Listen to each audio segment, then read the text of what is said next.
Hello दोस्तों, तो जैसे कि पिछले एपिसोड में हमने देखा कि हुनी और गुयू यहाँ एंशिएंट विल्डरनेस डोमेन से खाली हाथ वापस लौट आए थे, जिससे हाल ऑफ सोल का हाल मास्टर तो काफी ज्यादा गुस्सा हो गया था और वो यहाँ पर हुनियो को जान से मारने ही वाला था। लेकिन गुयू उनसे एक और मौका मांगता है कि इस बार मैं स्टार फॉलिंग पवेलियन को डिस्ट्रॉय कर दूंगा, जिस पर हाल मास्टर खुश हो गए थे। जबकि दूसरी तरफ हम देखते हैं कि मास्टर डियाब्लो ने खुद की एनर्जी की परवाह न करते हुए लगातार कोशिश करके यहाँ ज़ावियन के लिए एक बुद्धि पिल क्रिएट कर दी थी, ताकि ज़ावियन आसानी के साथ कल्टीवेशन करते हुए अपनी बुद्धि हर्ड को एब्सॉर्ब कर सके। सेक्युलेशन में जाने से पहले ज़ावियन ने भी हानफेंग की सोल को मास्टर के हवाले कर दिया था, ताकि मास्टर उसका फैसला कर सके। और जब मास्टर ने महसूस किया कि हानफेंग अभी भी वैसे ही जिद्दी और एरोगेंट है, तो वो अपनी हाथों से हानफेंग की सोल को कुचल देता है, ताकि वो अपने स्टूडेंट और मास्टर का रिश्ता हमेशा हमेशा के लिए खत्म कर सके। दूसरी तरफ गुयू ने भी प्रोफाउंड स्काई सेक्ट के टियानमिंग और बाकी के कई लोगों के साथ मिलकर एक अलायंस क्रिएट कर ली थी, जिसके बाद ये लोग मिलकर स्टार फॉलिंग पवेलियन पर हमला करना शुरू कर चुके थे।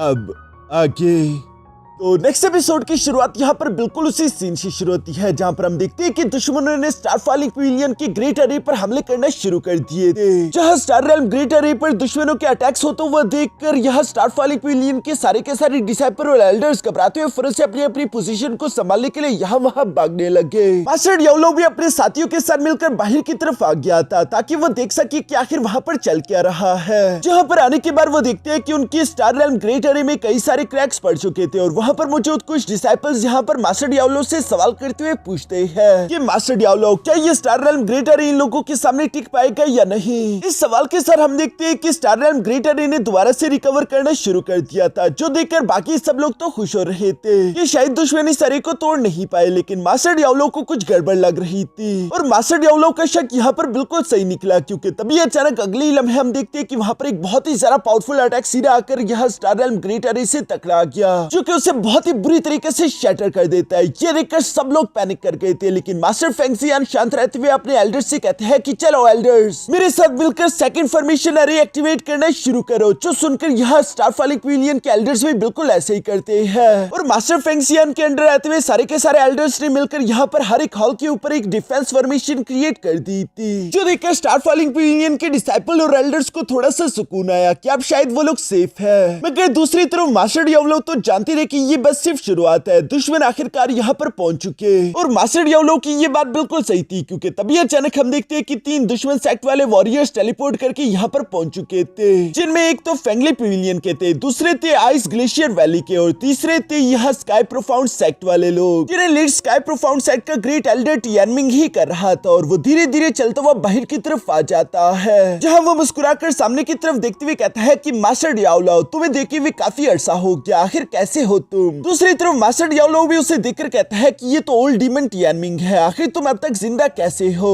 मुझे तो लगा था कि तुम अब तक मर चुके होंगे। ये सुनकर टियानमिंग जवाब देते हुए कहता है कि डियाब्लो, आखिर तुम ऐसा कैसे कह सकते हो, तुम खुद मरकर एक सोल बन चुके थे, और उसके बाद देखो तुमने खुद को रिवाइव कर लिया, आज के दिन तुम मेरे सामने खड़े हो, फिर आखिर मैं इतनी आसानी के साथ कैसे मर सकता हूँ, मेरे पास भी तो कुछ न कुछ ट्रिक्स मौजूद है। ये कहते हुए टियानमिंग ने जोर जोर से हंसना शुरू कर दिया था। दूसरी तरफ मास्टर फेंगशियान यहाँ पर दुश्मनों की तरफ देखते हुए कह रहा था कि इनमें से ज्यादातर तो डोजुन लेवल के कल्टीवेटर्स है, और मास्टर टियानमिंग तो खुद एक बानशेंग लेवल के हाई लेवल का कल्टीवेटर है। लगता है कि मिंगही अलायंस अपने फुल फोर्स के साथ हम पर हमला करने के लिए आई हुई है। दूसरी तरफ टियानमिंग भी गुस्सा होते हुए कह रहा था कि तुम्हारे स्टार फॉलिंग पवेलियन ने मेरे स्काई प्रोफाउंड सेक्ट के रास्ते में कई बार रुकावट बनने की कोशिश की है, तुम लोगों की वजह से मेरे कई सारे प्लान्स बर्बाद हुए हैं, इसलिए आज के दिन मैं खुद अपने हाथों से तुम लोगों को खत्म कर दूंगा, ताकि सेंट्रल प्लेन में सब लोगों को मालूम हो जाए कि किसी को भी टियानमिंग और उसके स्काई प्रोफाउंड सेक्ट के खिलाफ नहीं जाना चाहिए। यह जब टियानमिंग इस तरह की बातें कर रहा था, तो दूसरी तरफ मास्टर डियाब्लो उससे देखकर कहते हैं कि तुम्हारी मिंगही अलायंस के पास सिर्फ एक बानशेंग है, और सिर्फ एक हाई लेवल के बानशेंग के होते हुए तुम आखिर इतना कुछ कैसे सोच सकते हो। ये सुनकर मास्टर टियानमिंग जवाब देते हुए कहता है कि हाँ डियाब्लो, तुमने बिल्कुल सही कहा, सिर्फ मेरी मिंगही अलायंस के होते हुए तो मैं तुम्हारे स्टार फॉलिंग पवेलियन को डिस्ट्रॉय नहीं कर सकता, लेकिन क्या तुमने मुझे बेवकूफ समझा है? अगर मुझे पूरी गारंटी ना होती तो मैं यहाँ पर कभी आता ही नहीं। मैं जानता था कि हम तुम्हें डिस्ट्रॉय कर सकते हैं, और वो क्यों ये मैं भी तुम्हें बता दूंगा। चलो तुम दोनों भी बाहर की तरफ आ जाओ। यह मास्टर टियानमिंग की ये कहती है, अचानक ऊपर की तरफ एक बहुत बड़ा space time crack portal open हो जाता है, जिसके अंदर से हाल ऑफ सोल के 2 वॉरियर तेजी के साथ निकलते हुए बाहर की तरफ आने लगे, जिनकी एनर्जी को महसूस करके मास्टर डियाब्लो और उसके दोस्त भी समझ गए थे कि ये तो हाल ऑफ सोल के कमीने हैं, और उनकी बात बिल्कुल सही निकली। हमें देखने को मिलता है कि एक तो सेकंड टियानजिन गुयू था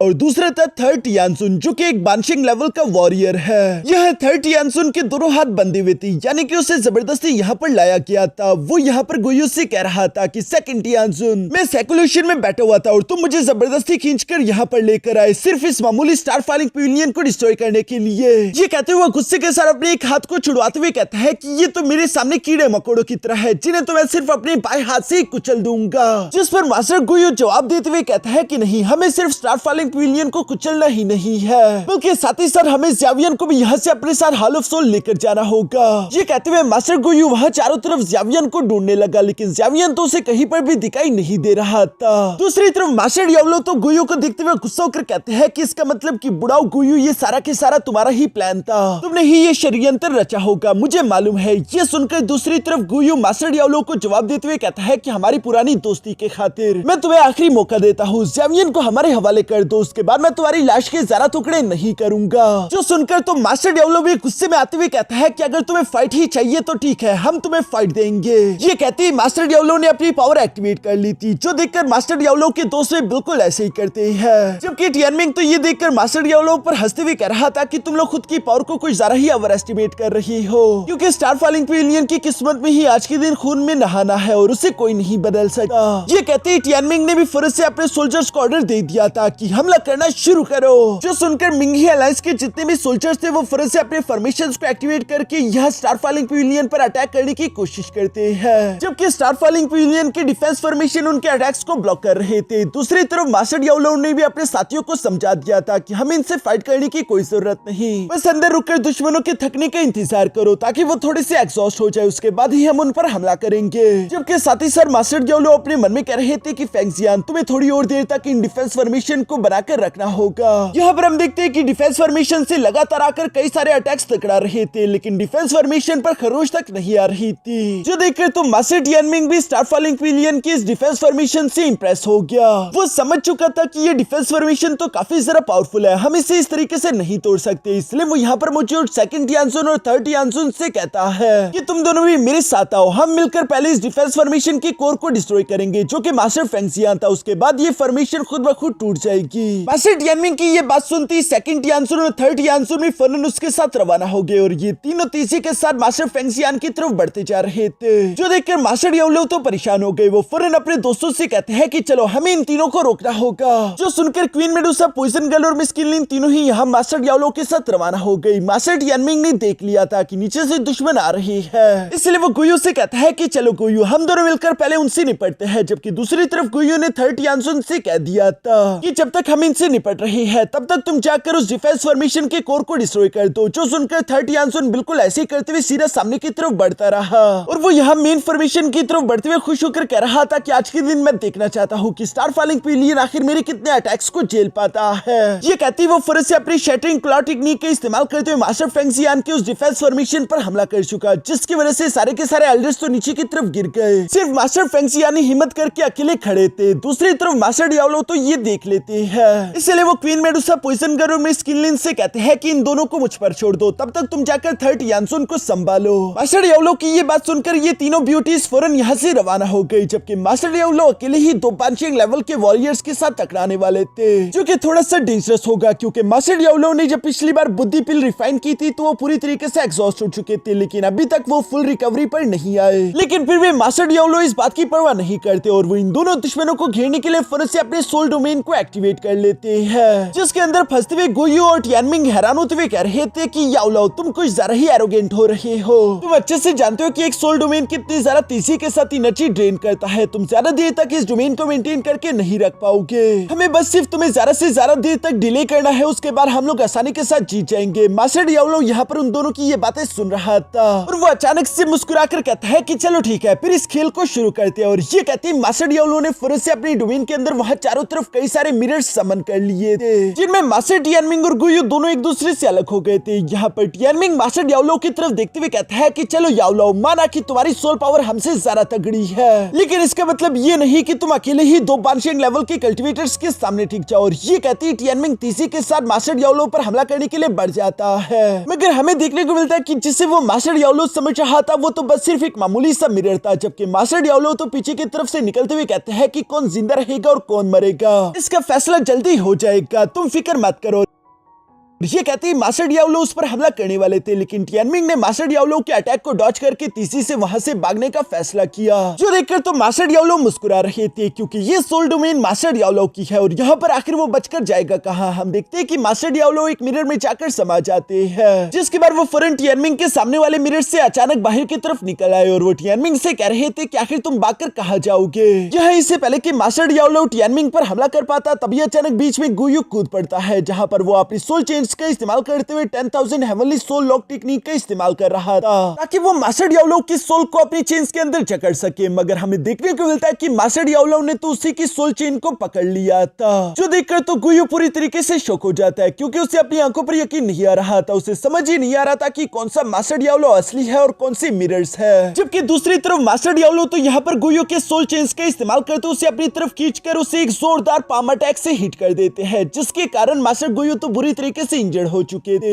मास्टर गुयू और टियानमिंग दोनों ही यहाँ पर मास्टर डियाब्लो की सोल डोमेन के अंदर रहते हुए काफी सारा घबराए हुए सहमे हुए एक दूसरे के कंधे से कंधा मिलाकर खड़े हो जाते हैं, क्योंकि अकेले अकेले तो मास्टर डियाब्लो को ये दोनों कुछ नहीं बिगाड़ सकते। इसके बाद सीन शिफ्ट होकर दूसरी तरफ बाहर मौजूद थर्ड टियानसुन पर आ जाता है, जो कि ज़ामियन की 3 जानेमंस की तरफ देखते हुए कह रहा था कि तुम तीनों लड़कियां बेशक खूबसूरत तो हो, लेकिन तुम तीनों मिलकर भी मेरे सिर्फ बाएं हाथ का मुकाबला भी नहीं कर सकती। अगर अभी भी तुम्हारे पास कोई टेक्निक्स बची है तो दिखा दो, इससे पहले कि मैं तुम्हें जान से मार डालूं। हम देखते हैं कि क्वीन मेडुसा की हालत काफी ज्यादा खराब दिखाई दे रही थी और वो थर्ड टियानसुन की बात सुनकर गुस्से में तीसी से आसमानों की ऊंचाइयों की तरफ बढ़ जाती है, जहां वो अपने 7 colour heavenly swelling Python form में कन्वर्ट हो रही थी। और हम देखते हैं कि एक थंडर तीसी के साथ थर्ड टियानसुन की तरफ आने लगा, लेकिन वो अपने बाएं हाथ का इस्तेमाल करते उस अटैक को ब्लॉक कर देता है, जिसके बाद उसे क्वीन मेडुसा उसके असली फॉर्म में देखने को मिली और वो काफी ज्यादा खतरनाक दिखाई दे रही थी। यहाँ पर 7 कलर स्वेलिंग पाइथन को देखकर तो थर्ड टियानसुन भी थोड़ा सा इंप्रेस हो गया। दूसरी तरफ हम देखते हैं कि पॉइजन गर्ल ने भी अपनी डिजास्टर पॉइजन बॉडी की पावर को एक्टिवेट कर लिया था, जिसे देखकर तो थर्ड टियानसुन हैरान होते हुए कहता है कि क्या तुम्हारे पास डिजास्टर पॉइजन बॉडी है, ये तो कमाल की बात है। तीसरी तरफ हम देखते हैं कि मिस किनलिन ने भी अपने एंशिएंट हेवनली स्नेक को एक्टिवेट कर लिया था, जिसे देखते हुए थर्ड टियानसुन तो और भी ज्यादा इंप्रेस हो जाता है। इसके बाद हम देखते हैं कि यहाँ इन तीनों ने मिलकर बारी बारी करके थर्ड टियानसुन पर अटैक्स करना शुरू कर दिए थे, लेकिन थर्ड टियानसुन वाकई में काफी ज्यादा पावरफुल था, इसलिए ये तीनों समझ जाती है कि हमें मिलकर ही हमले करने होंगे। जहां पर हम देखते हैं कि सबसे पहले मिस किनलिन ने अपने एंशिएंट हेवनली स्नेक का इस्तेमाल करते हुए थर्ड टियानसुन को जकड़ लिया,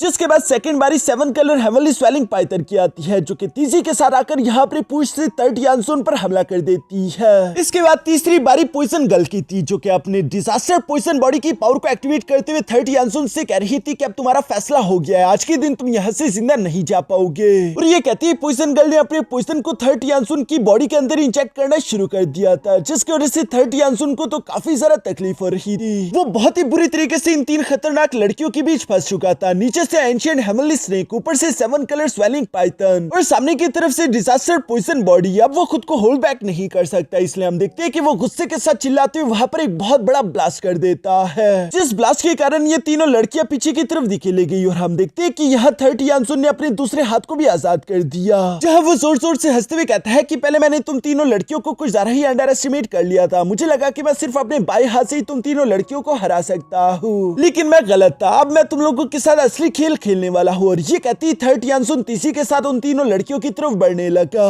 दूसरी तरफ हम यहाँ मास्टर डियाब्लो के सोल डोमेन के अंदर देखते हैं कि वहाँ की कंडीशन भी काफी ज्यादा खराब दिखाई दे रही थी, क्योंकि गुयू और टियानमिंग दोनों मिलकर मास्टर डियाब्लो की कई सारे मिरर्स को डिस्ट्रॉय कर रहे थे, जिन्हें बनाने में लगातार मास्टर डियाब्लो की एनर्जी जाया हो रही है और इसी वजह से वो धीरे धीरे करके कमजोर पड़ते जा रहे थे। यहाँ पर हम देखते हैं कि कि मास्टर डियाब्लो जब उन दोनों पर हमला करने की कोशिश करते हैं तो उन दोनों ने आखिरकार मास्टर डियाब्लो के अटैक को ब्लॉक कर दिया था। और मास्टर डियाब्लो को इस कमजोरी की हालत में देखकर टियानमिंग गुयू से कहता है कि चलो यही सही मौका है, हम दोनों को मिलकर हमला करना चाहिए, जिस पर गुयू भी एग्री हो गया था। और हम देखते हैं कि गुयू ने एक फॉरबिडन टेक्निक एक्टिवेट करना शुरू कर दी थी, जिसमें मास्टर टियानमिंग भी अपने ब्लड को इंजेक्ट कर देता है। और यहाँ इन दोनों के पावर्स के कंबाइन हो जाने की वजह से वो फॉरबिडन टेक्निक और भी ज्यादा डेंजरस हो चुकी थी, जिसका इस्तेमाल करते हुए ये दोनों फौरन से मास्टर डियाब्लो पर हमला कर देते हैं। बाहर की तरफ भी हम देखते हैं कि क्वीन मेडुसा, पॉइजन गर्ल और मिस किनलिन को आखिरकार टियानसुन ने हरा दिया था। साथ ही साथ वो मास्टर फेंगशियान के फॉर्मेशन के अंदर एक सुराख भी कर चुका है, जो देखकर मास्टर फेंगशियान तो काफी ज्यादा परेशान हो गए थे। वो सामने की तरफ आते हुए थर्ड टियानसुन को रोकने के लिए तेजी के साथ बाहर की तरफ आकर अपने फॉर्मेशन को भी ठीक करने ही वाले थे, लेकिन थर्ड टियानसुन ने फौरन से मास्टर फेंगशियान को हिट कर दिया था, जिनके गिरते साथ ही हम देखते हैं कि वो डिफेंस फॉर्मेशन पूरी तरीके से डीएक्टिवेट हो गई।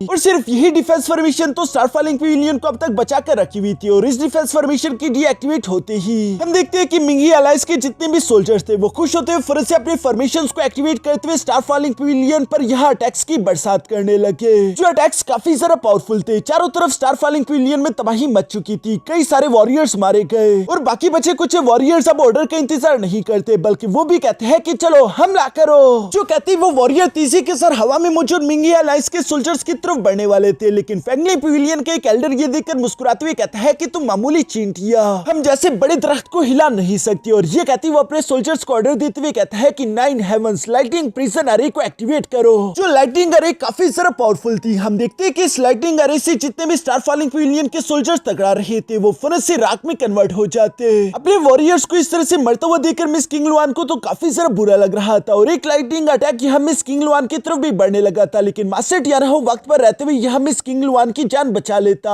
है। सिचुएशन इस वक्त बहुत ही ज्यादा खराब हो चुकी थी, क्योंकि हम देखते हैं कि मास्टर डियाब्लो भी दुश्मनों के हाथों हारा गया था। उनकी सोल डोमेन डिस्ट्रॉय हो गई और वो तेजी के साथ बाहर की तरफ आ गिरे, जहां वो बहुत ही ज्यादा बुरी हालत में मौजूद थे। मास्टर फेंगशियान भी अपने भाई जैसे दोस्त को हारते हुए देखकर काफी ज्यादा बुरा महसूस कर रहे थे, लेकिन उनकी खुद की हालत भी खराब थी। मास्टर टियानहो भी किंगलुआन को बचाते बचाते थोड़े बहुत इंजर्ड हो चुके थे। अब वो भी इस वक्त कुछ नहीं कर पा रहे। इस वक्त स्टारफॉलिंग पवेलियन के जितने भी पावरफुल वॉरियर्स थे वो सारे के सारे बुरी तरीके से इंजर्ड है और कोई भी अपनी जगह से मूव नहीं कर पा रहा, जो सब देखते हुए टियानमिंग को तो काफी ज्यादा खुशी हो रही थी। वो चिल्लाकर याओलो से कहने लगा कि मैंने कहा था ना याओलो, ये आज का वही दिन है जिस दिन तुम मारे जाओगे। ये कहते टियानमिंग ने अपने सोल्जर्स को ऑर्डर दिया कि याओलो को जान से मार डालो, जो सुनकर फेंगली पवेलियन के सोल्जर इकट्ठा होते हुए एक बहुत ही ज्यादा पावरफुल थंडर अरे क्रिएट करके फौरन से मास्टर याओलो पर हमला कर देते हैं। और चूंकि मास्टर याओलो पहले ही अपनी जगह से मूव नहीं कर पा रही, ये देखकर मास्टर याओलो के दोस्तों काफी ज्यादा परेशान हो गए थे, क्योंकि ऐसा लग रहा था कि मास्टर डियाब्लो जान से मारे जाएंगे। मास्टर डियाब्लो भी बेबसी में एग्जॉस्ट होकर बस सिर्फ उस अटैक को अपनी तरफ बढ़ता हुआ देख रहे थे, मगर तभी अचानक हम देखते हैं कि स्टारफॉलिंग पवेलियन के कुछ एल्डर्स तेजी के साथ खड़े होते हुए मास्टर डियाब्लो के सामने आ गए, जहां पर वो अपनी पावर्स का इस्तेमाल करते हुए उस अटैक को ब्लॉक करने की कोशिश करते हैं, ये जानते हुए भी कि वो भी इतने पावरफुल नहीं कि वो इस अटैक को बर्दाश्त कर सके। लेकिन ये सब लोग खुद की जान से भी ज्यादा मास्टर डियाब्लो की परवाह करते थे और ये कभी भी मास्टर डियाब्लो को कुछ होता हुआ नहीं देख सकते।